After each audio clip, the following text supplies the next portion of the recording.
40 жастағы еркек қызының подружкасына ғашық болып, екеуі тым артық кетіп қалады. Сәлеметсіздер ме? Сіздермен Кинотайм каналы.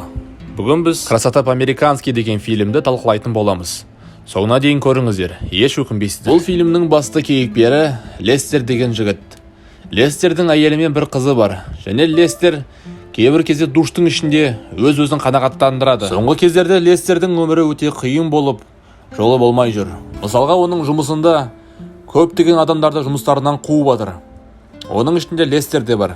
Жұмысындағы банкроттың бірде-бір себебі ол сол компанияның егесі жезөкше қыздарды шақырған екен.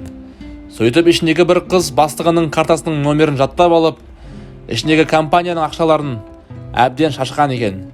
Сөйтіп компаниясы ақшасын қайтару үшін көптеген жұмыскерлерін жұмыс орындарынан қуып жатыр. Сөйтіп кешкі аста Лестер өзінің отбасында жаңағы проблеманы айтып жатса, қызы әкесінің